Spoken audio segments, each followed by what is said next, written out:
if you would rise in body or spirit to join in lending your voices to For All That Is Our Life.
Good morning. Welcome to our service. Whether you are here with us on Zoom or in person, we're so glad that you're here. My name is Connor, and I'm serving as your worship associate today with guest minister Reverend Bonnie Dlott preaching. Our sermon is entitled Regrets. We're also joined by Reverend Lucy Bunch, music director Anthony Tavianini, and pianist Irina. I should have asked before. I'm so sorry, Irina.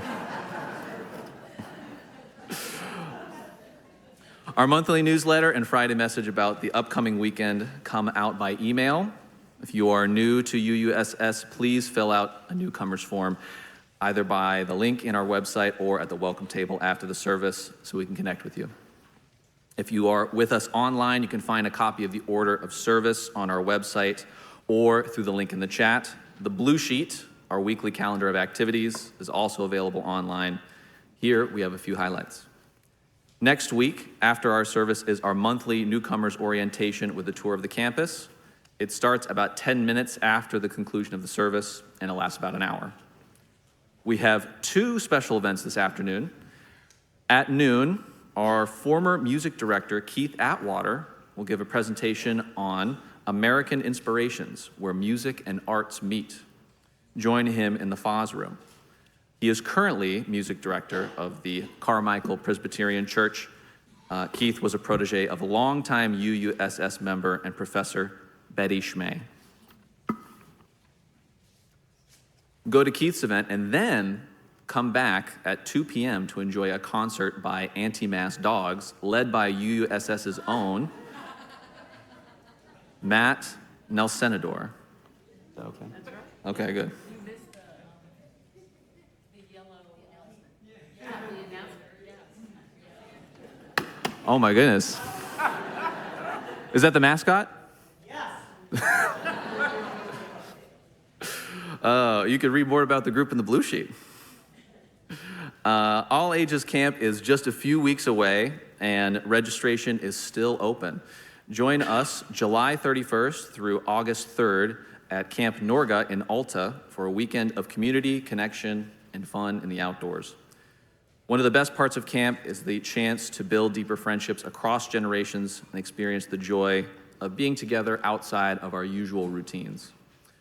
Whether you come for the whole weekend or just a day, you'll find campfires, singing, hiking, crafts, games, shared meals, and plenty of time to relax and enjoy nature. You can stay in a tent, RV, or dorm room, making camp accessible for a wide range of comfort levels. If you'd like to learn more, stop by the all ages camp table on the patio after the service or visit uuss.org/camp to register. If you have questions about camp, please join the informal pre-camp Zoom Q&A on Thursday, July 16th from 7 to 8:30 p.m. You can get the details in the blue sheet.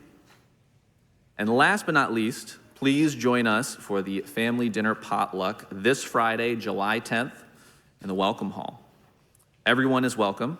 Doors open at 5:30 and dinner will start at 6 p.m. Bring a dish to share if you can. Family dinner potlucks are on the second Friday of each month.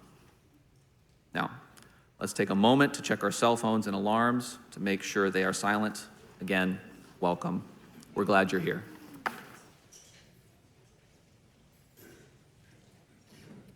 I am so delighted to welcome Bonnie Dlott with us this morning. Reverend Bonnie is the Minister Emeritus of the Napa congregation. She's also served in Santa Rosa and Petaluma. And a few years ago, she was Roger's intern when he was the minister at Sunnyvale. So he takes credit for everything that she knows and does. But and Bonnie, before entering the ministry, has a PhD in biological chemistry. So if you have any questions about biological chemistry, see Bonnie after. But most importantly, she's a proud grandma. And her daughter is part of our community here, and her grandson spends time in our nursery on Sunday morning. So we're really happy to have Bonnie here, Grandma Bonnie, Reverend Bonnie, all the wonderful Bonnie-ness that I've known and enjoyed for 20 years. So welcome, Bonnie.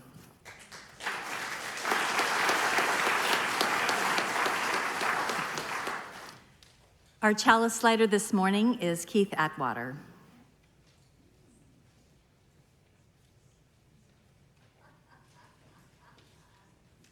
And the words are by Linda Hart. Every day is a new start. Every year is a beginning, or so we'd like to believe. And we don't know, can't anticipate where we will go, what will happen, what delights await, what heartbreaks will tear us open. We come here amidst the discoveries and delights, the worries and the woes, to find a moment for connection, to pause on the journey in gratitude and sorrow. It is good to be together.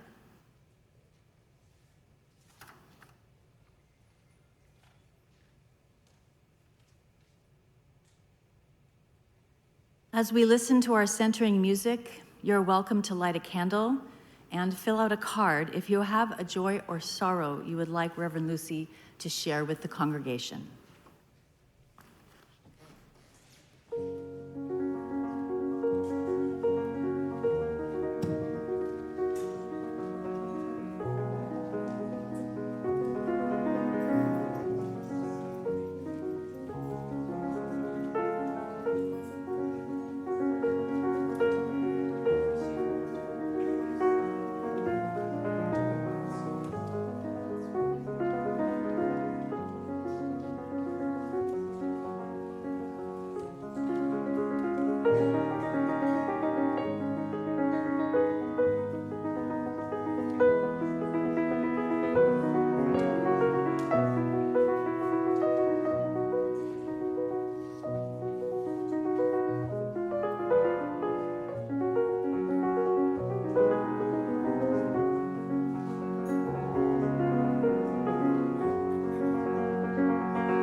that time where we'd like to invite all those involved in RE, both children and grown children alike, adults, to make their way out to the welcome hall where Crystal is awaiting you for your explorations today. But of course, it wouldn't be complete without all of us singing your song.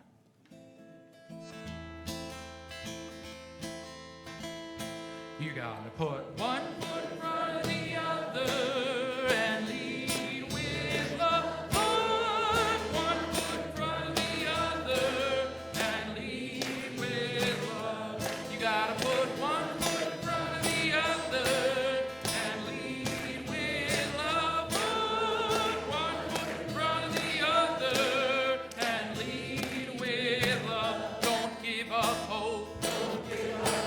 You're not alone. Don't you give up. Keep moving on. You gotta put one foot in front of the other and lead with love. Put one foot in front of the other and lead with love. You gotta put one foot in front of the other and lead with love. Put one foot in front of the other and lead with love.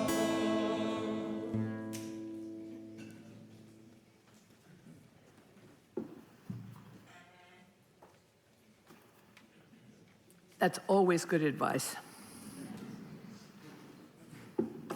Good morning.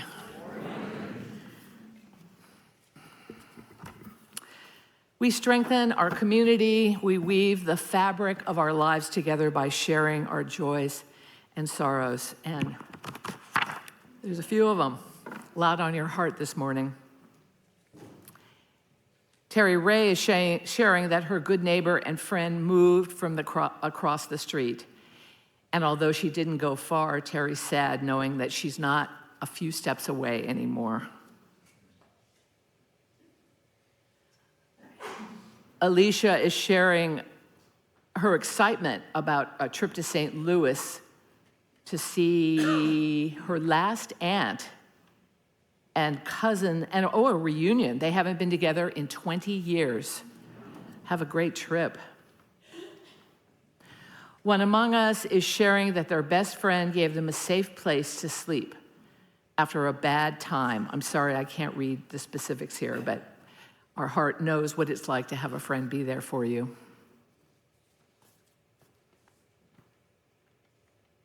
Peggy sharing the joy that her niece, who was on the verge of death, has fully recovered and is enjoying life, family, and friends. Amen. One among us is sharing a sorrow that her sister-in-law, Judy, is losing her memory.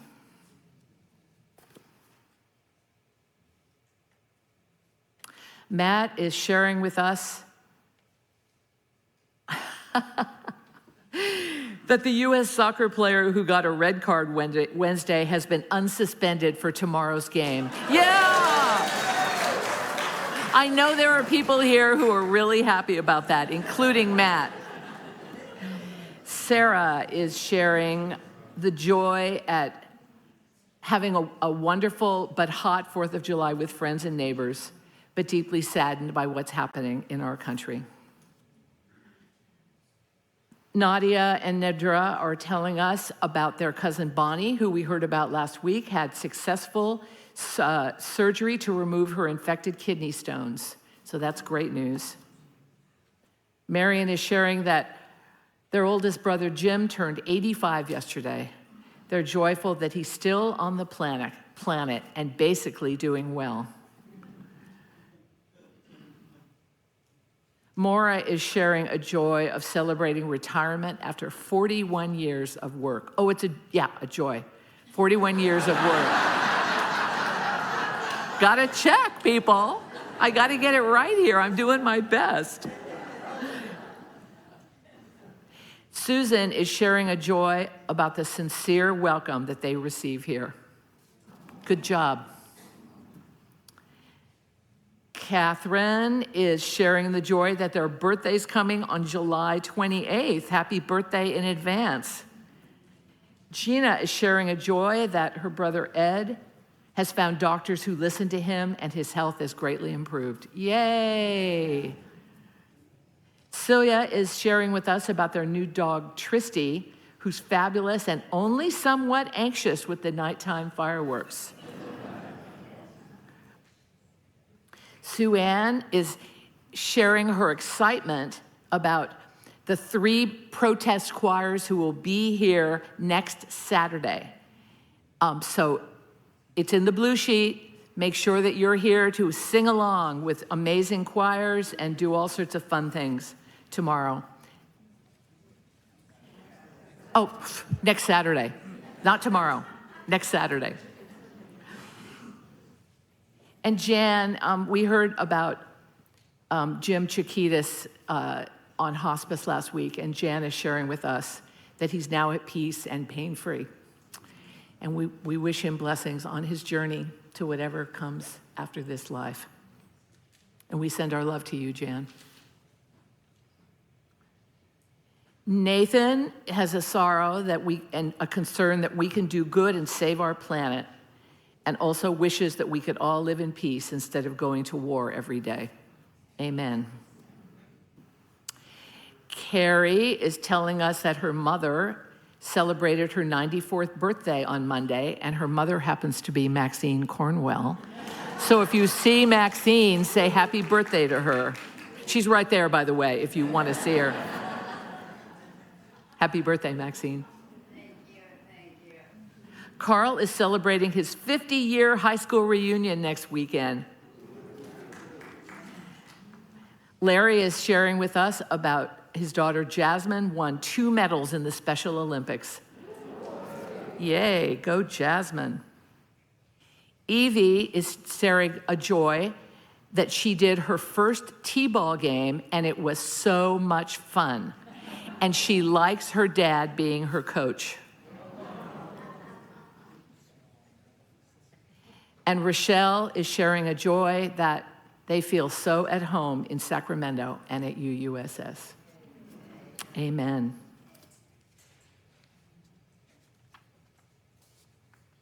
Well, I don't know what 4th of July was like for you.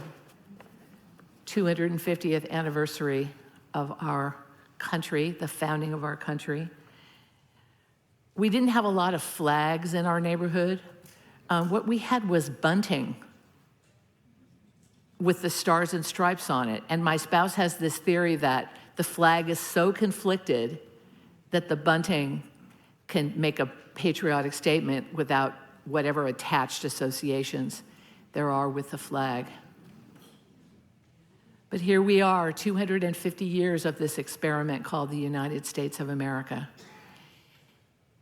And so I thought this morning it would be appropriate for us to pray for our country. So please join me in the spirit of prayer.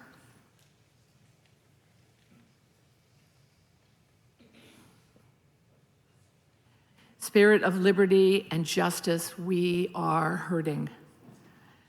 The fate of our country weighs on our hearts and minds. We see what is happening. We feel what is happening. And we are discouraged and afraid.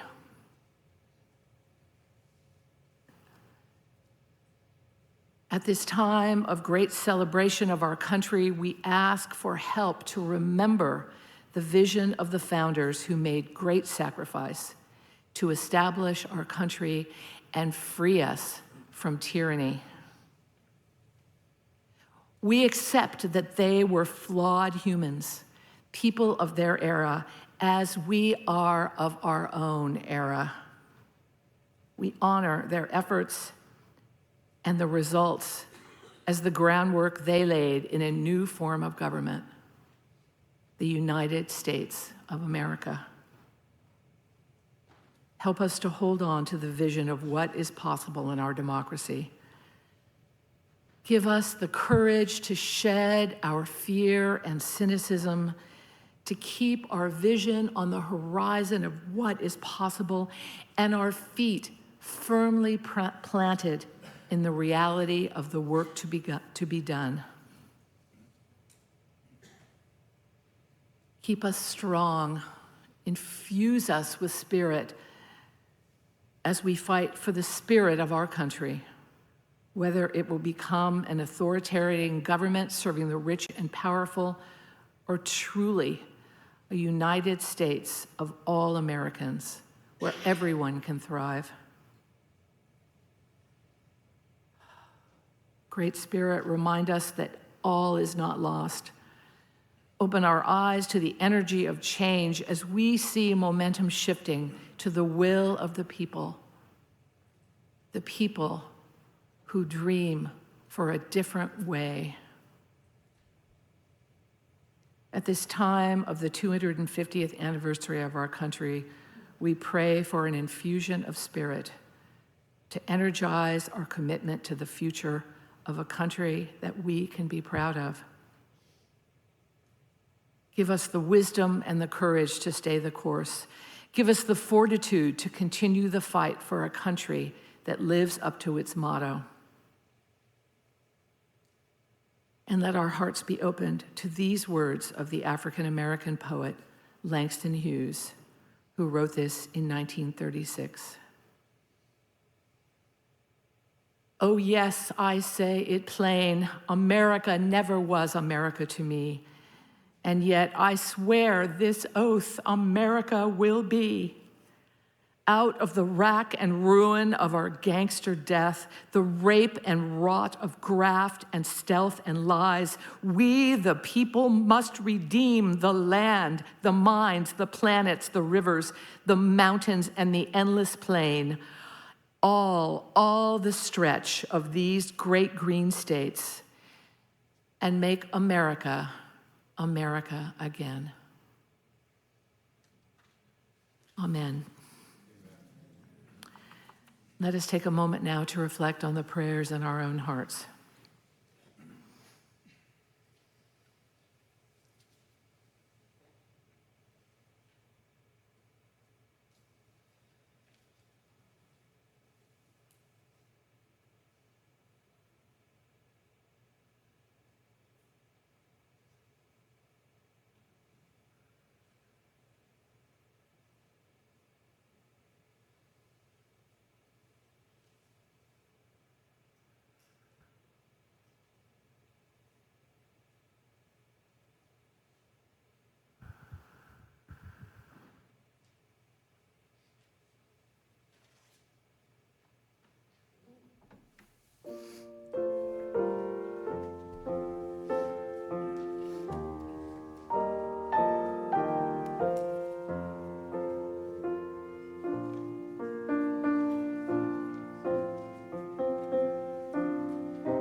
kind of reminds me I skipped the candle of compassion and resistance, which is very important. So now we are going to light the candle of compassion and resistance. In this ritual, we recognize the times in which we live, times of disruption and anxiety in this country and the world. When cruelty is on display, so many are in danger. Our values call us to compassion and resistance. As we light this flame, let its light inspire us to bear witness to human decency, dignity, freedom, and the power of love. And let it have a little extra oomph of light to honor the future of our country.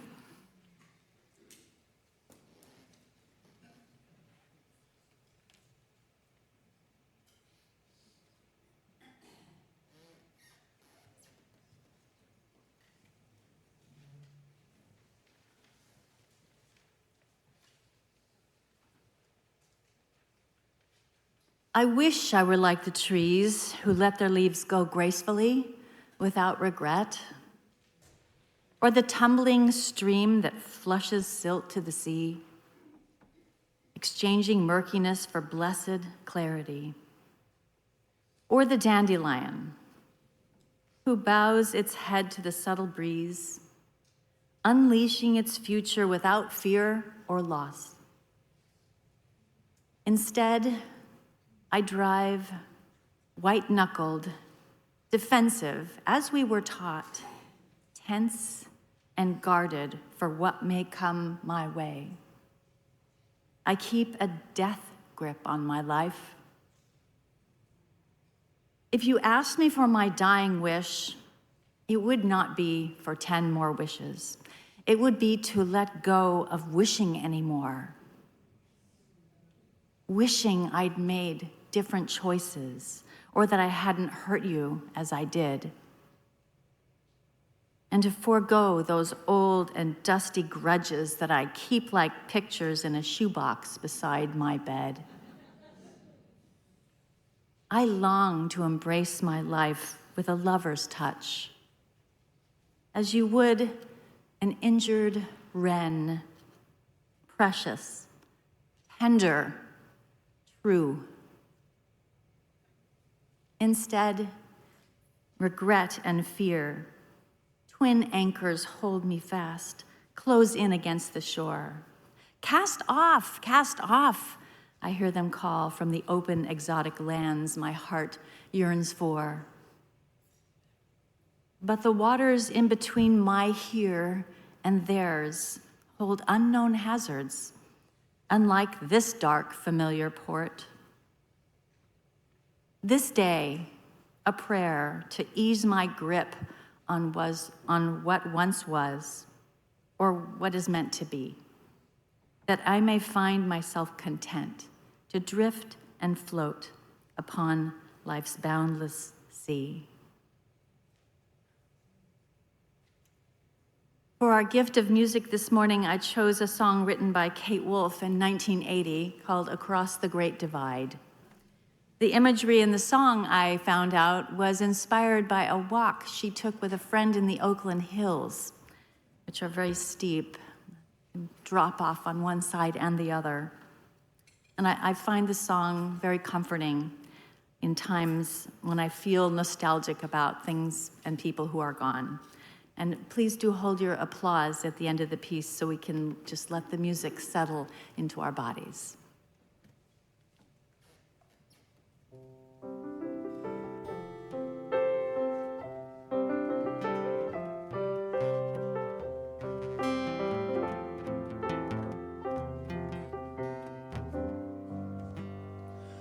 I've been walking in my sleep, counting troubles instead of counting sheep. Where the years went, I can't say. I just turned around and they've gone away.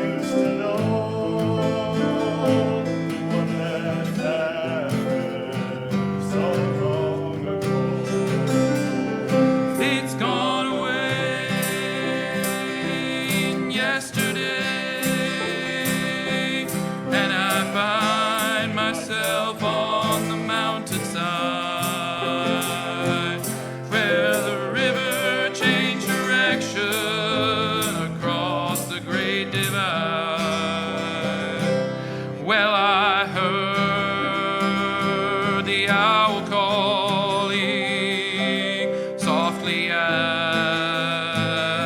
the night was falling with a question, and I replied, but he's gone across the borderline. He's gone away yesterday, and I find myself on the mountainside where the rivers change direction across the great divide.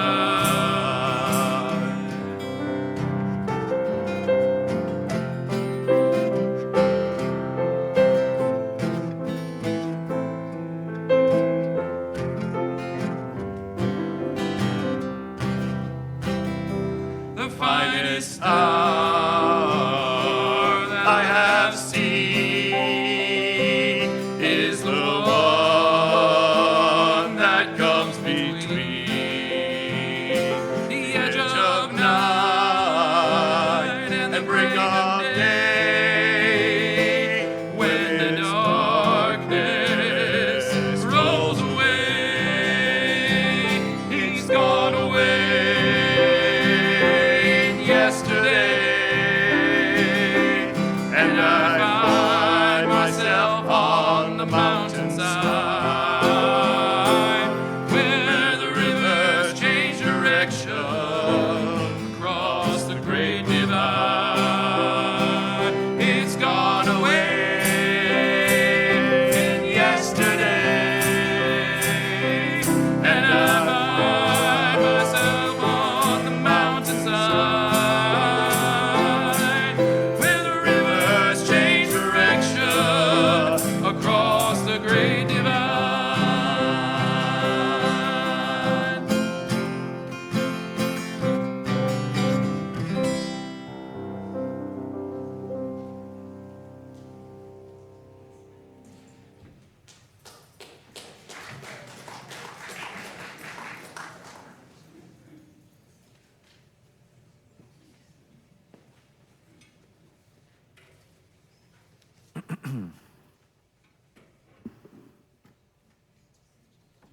In the fall of 2011, I began my education at Northern Arizona University.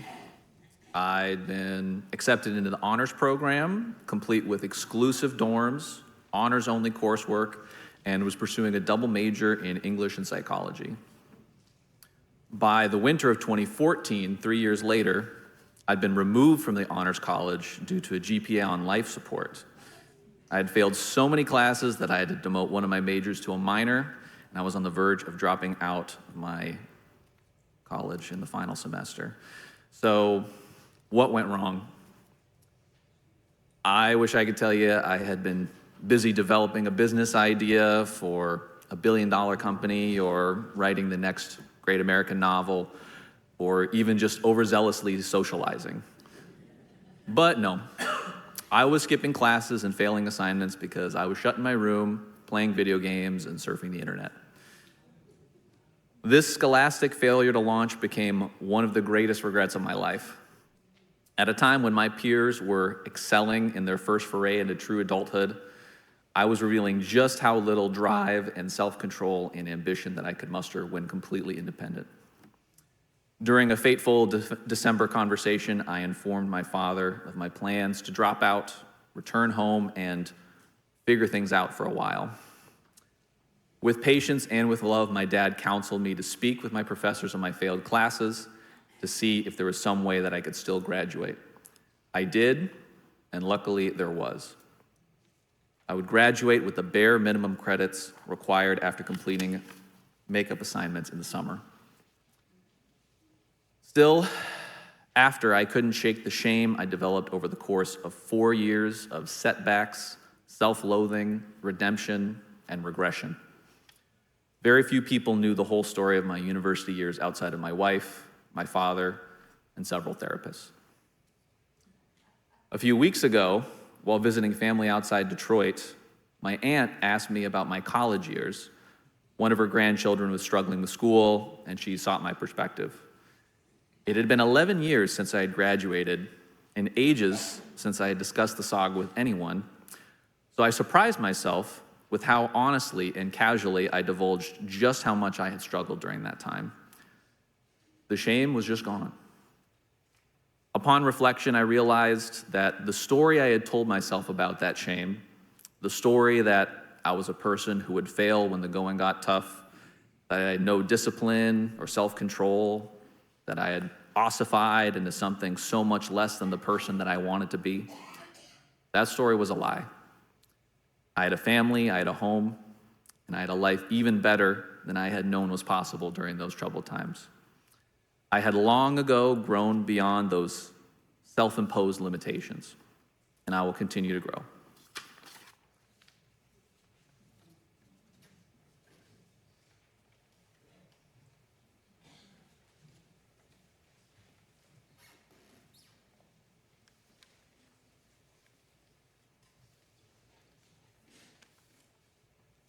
We know that generosity is a spiritual practice, and that is why this congregation gives away half of every Sunday's offering to an organization working to make a difference in the world. And this month, our community partner is Mercy Peddlers, whose volunteers around the region, including a team here at UUSS, reach out to hundreds of unhoused people surviving on the streets, parkways, and parking lots in the Sacramento region. On bikes and in cars, peddlers provide water, coffee, food, personal comfort items, and referrals for support services, along with, importantly, the gift of kindness and respect. Here is an example from our own Mercy Peddler, Jerry Hausman. For several weeks, Carol and I dropped off a bag of supplies and spoke with John, who was living in his pickup truck under an overpass. He was always grateful, but one week John was gone. A few weeks later, we learned from Sister Libby, the head of Mercy Peddlers, that John had asked her to tell us that we saved his life. When he was living under the overpass, all he had to eat was the food in our bags, and the only clothing he got were the socks. Each bag also contained a resource list, which in time he decided to use, going to a drug rehab center. John is now clean and off the streets, working as an electrician and living in an apartment.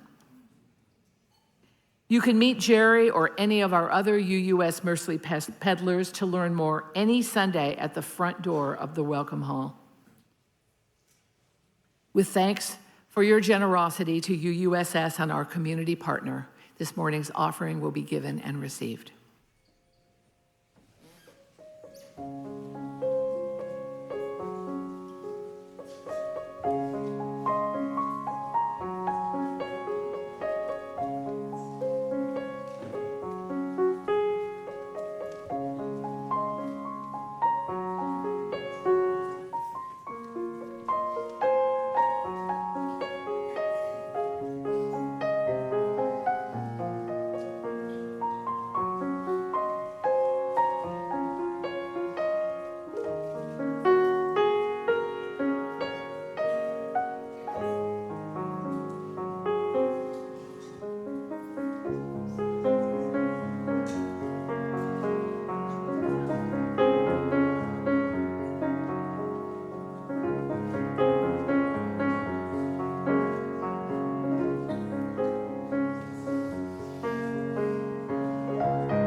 As the ushers come forward with our baskets, please join me in blessing the offering.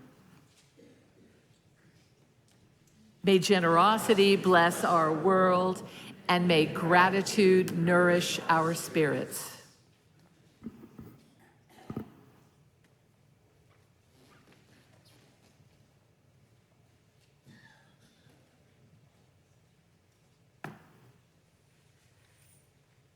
There are some parts of getting older that are great. I love being mostly retired. I have time to do the things I've put off for a long time. I also love being available for my grandchildren, and are nearly 2 years old. No, they are 2 years old, and they are the cutest babies in the world. And if you don't believe me, you can see my grandson when he comes back from the nursery. He comes back to greet his fans. Thank you. Growing older feels like a privilege, but as the years pile up behind me, I do find myself doing some gentle life review. In addition to reliving some of the glory days, I've also thought about some of the less healthy choices I've made and the many, many losses. Friends who were once close have drifted away. Family members have died, and so many things that were so familiar are now gone. My parents have died. My favorite childhood camping spot has just been wiped off the map, along with my family home. I no longer have the satisfaction of serving a congregation, and I sometimes wonder what my life would have been like if I'd just gotten a little more sleep and tried a little harder. And of course, like many of you, I hate our current social and political climate, which seems so crude and cruel and distinctly un-American. And I have a lot of feelings about this, all these losses. But what can I do? I can't turn back time. I can't undo the things that I've done or the things that were done to me. And I don't have any control, really, how things change with time. Not much, anyway. We are all perched on that great divide that forever separates the past and the future. And yet, perhaps there are things we can do to help us cope with feelings of sadness and pain about the past. I'm not a therapist or an expert on this subject, but I have thought a lot about them. And I have discovered a few strategies that have helped. There are 3, in fact, but before I get into specifics, I just want to say that if you're a person who suffers from clinical depression or anxiety or some other significant mental health issue, these strategies may not be very helpful without professional support. I've certainly reached out for it for myself. The first strategy has to do with acknowledging negative feelings when they come up. Our bodies are ancient and wise, and they have this wired-in strategy for dealing with anything that threatens our well-being. A load of hormones floods through us when we're stressed by something, including cortisol and adrenaline. And they're designed to feel unpleasant so that we'll pay attention to a threat. They prepare us to fight or flee, to freeze or please. Psychologist Alice Boyle writes that human emotions are a signaling system. A traffic light isn't very useful if it's permanently red or green. The light is only useful if it changes and gives you information. So emotions are like that too. They're designed to come on and then go away. So if you can find a way to allow the feelings to work themselves out, the hormones to work themselves out, that's the most efficient and effective way, rather than trying to sort of suppress something or make it go away. That can be a disaster. And this is really true for me. I know when I feel very strong emotions, whether it's hurt or rage or sadness or regret, I need some space and time to just feel before I can really pull myself together. So I try to think of those strong emotions as a gift from my body, delivering important information. But once I've received the message, I would like to stop feeling so terrible. It just physically takes time for those hormones to wear off, but for most of us, they will. So how long does it take for emotions to naturally work themselves out? Well, for me, it varies. Unfortunately, our bodies can't always distinguish between an immediate threat to life and an annoyance, like a person who just cuts you off in traffic. So in the latter case, it might take 5 minutes and some salty language. But for something more serious, it could take a day, a week. It could take longer. You might really rather suppress those feelings, but I promise it just makes it worse. Having said that, of course, some pain doesn't work this way. Grief, take grief. The more we love a person, the more painful it is to lose them.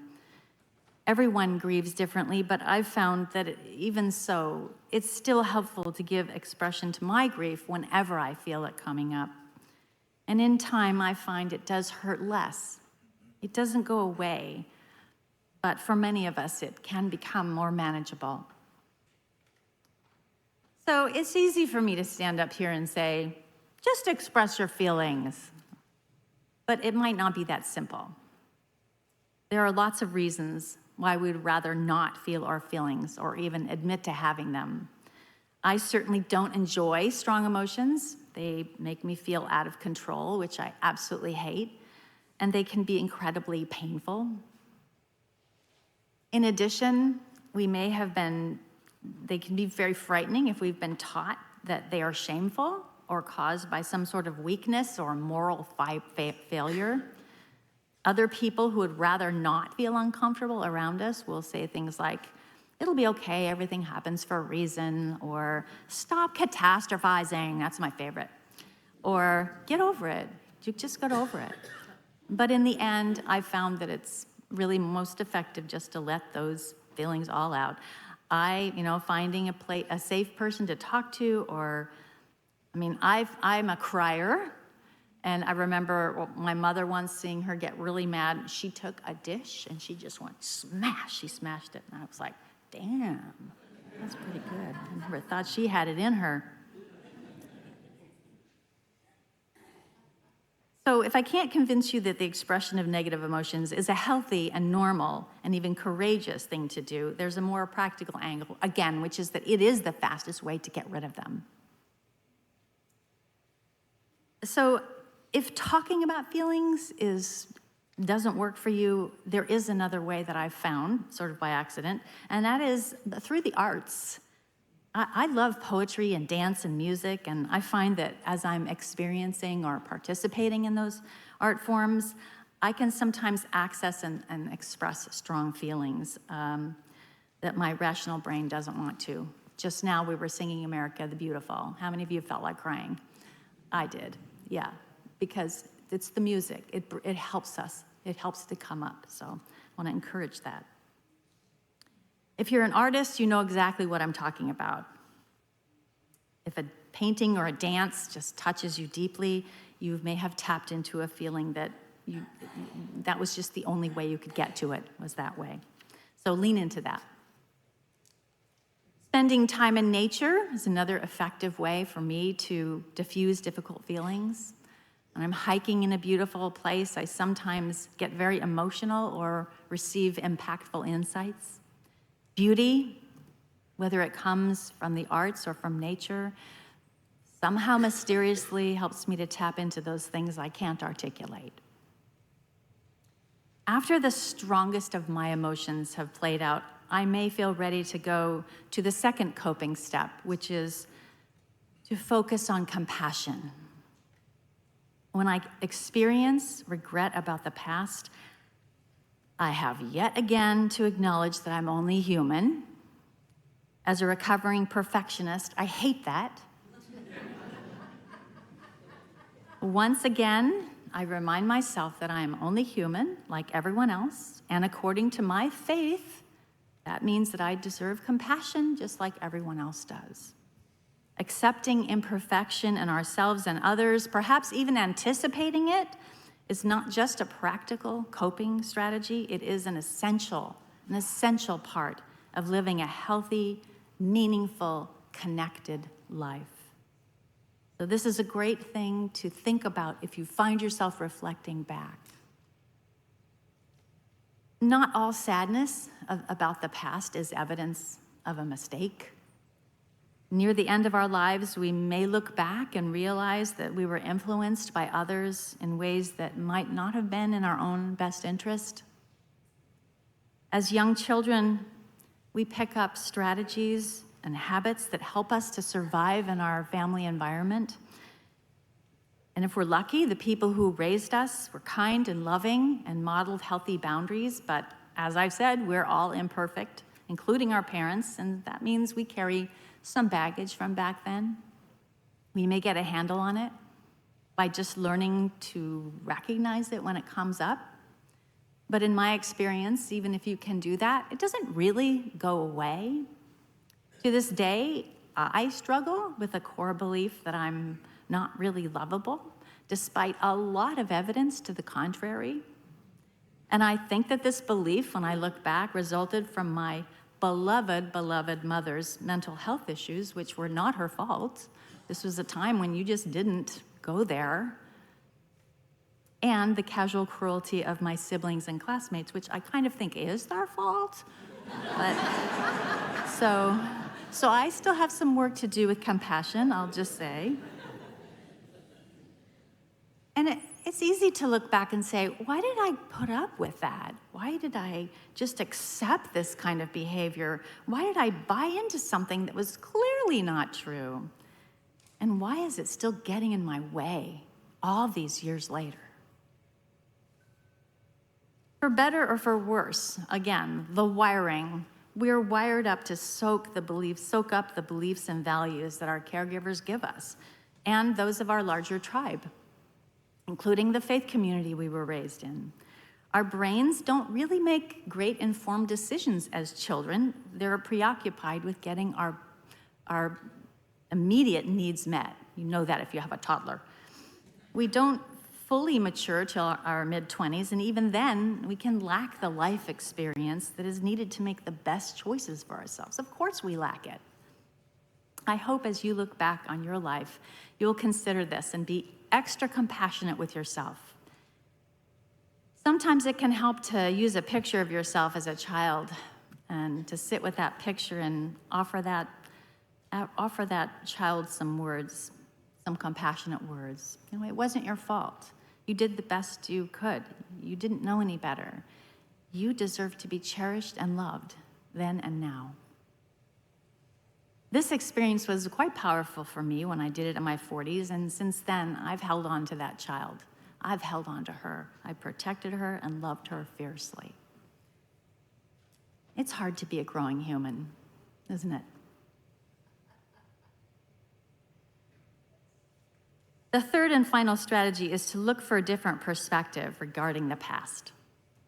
Again, this ideally involves consulting a trusted friend or partner or therapist, because on my own, I hyper-focus on shortcomings. I had a mentor who was really good at helping me with this. After I would beat myself up about something I'd done or not done, she'd say, "Yes, but what else is true?" She was inviting me to remember a bigger picture rather than just focus on my shortcomings. And you heard Connor do that this morning. When, what else is true? Well, he had some trouble in college, but what else is true? Look how great he's doing now. That's exactly what happened. So she was just keeping asking me this question. Yes, what else is true? What else is true?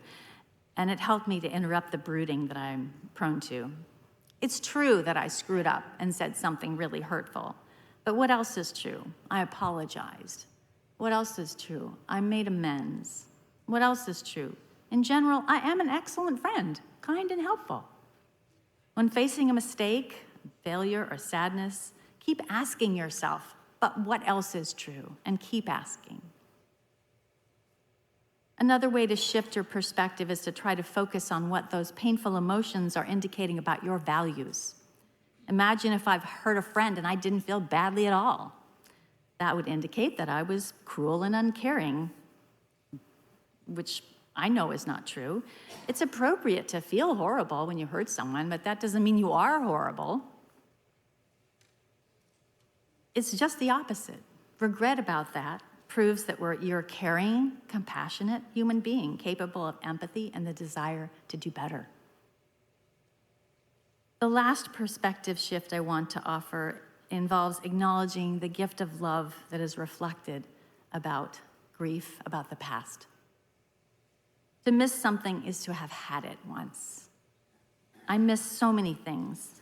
I miss my parents who were just the best. The expansiveness of my young adulthood when anything seemed possible. My sweet, adorable children who had the nerve to grow up and move away. My time serving in a congregation, which was easily the happiest, most satisfying time in my professional life. I miss the many friends who have passed on, as we all do. I loved all these times and all these people, and I was so lucky to have them. My grief is proof of their preciousness. I'll always miss them and the things I cherished that have changed. But what else is true?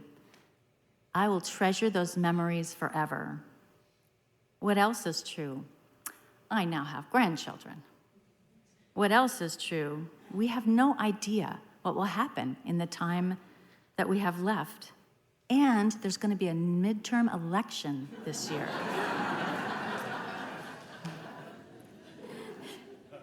If you take one thing away today, I hope you'll remember that going forward is always possible.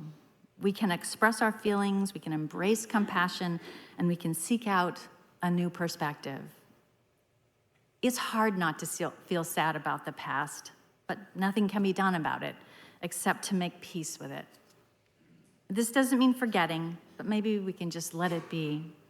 I've made mistakes, and mostly have learned from them. Some things are just sad, and they always will be. We don't forget the people we've lost, but we can let them rest in peace. After I'm gone, I dearly hope my loved ones will celebrate the time we shared and the laughs we had. I don't want them spending 1 minute regretting something that wasn't perfect between us. I hope I've convinced you today that regret, grief, and sadness about the past are a normal part of being human, and they are caused by being alive. If you struggle with these things, please remember what else is true, especially all the ways you are connected by love and laughter and friendship, maybe even right here in this building. And when the time comes to let it go, may we do it with compassion and grace. Amen.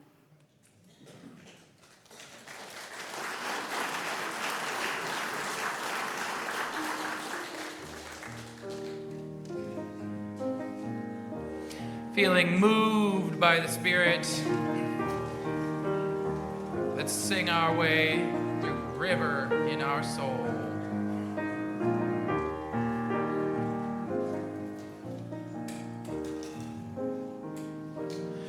There's a river flowing in my soul. There's a river flowing in my soul, and it's telling me that I'm somebody. There's a river flowing in my soul. There's a river flowing in my heart.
As we extinguish our flames, please join me in speaking our shared intention. May the power of this gathering light our way forward with courage. In the days to come, let us remember that fear is outworked by hope, and that hate is no match for the power of love. Let us reach out to one another and to those who are watching at home. Let us go forth today with grace and humility, easing our grip on what once was, that we may be content to go to drift and float upon life's boundless sea. Amen.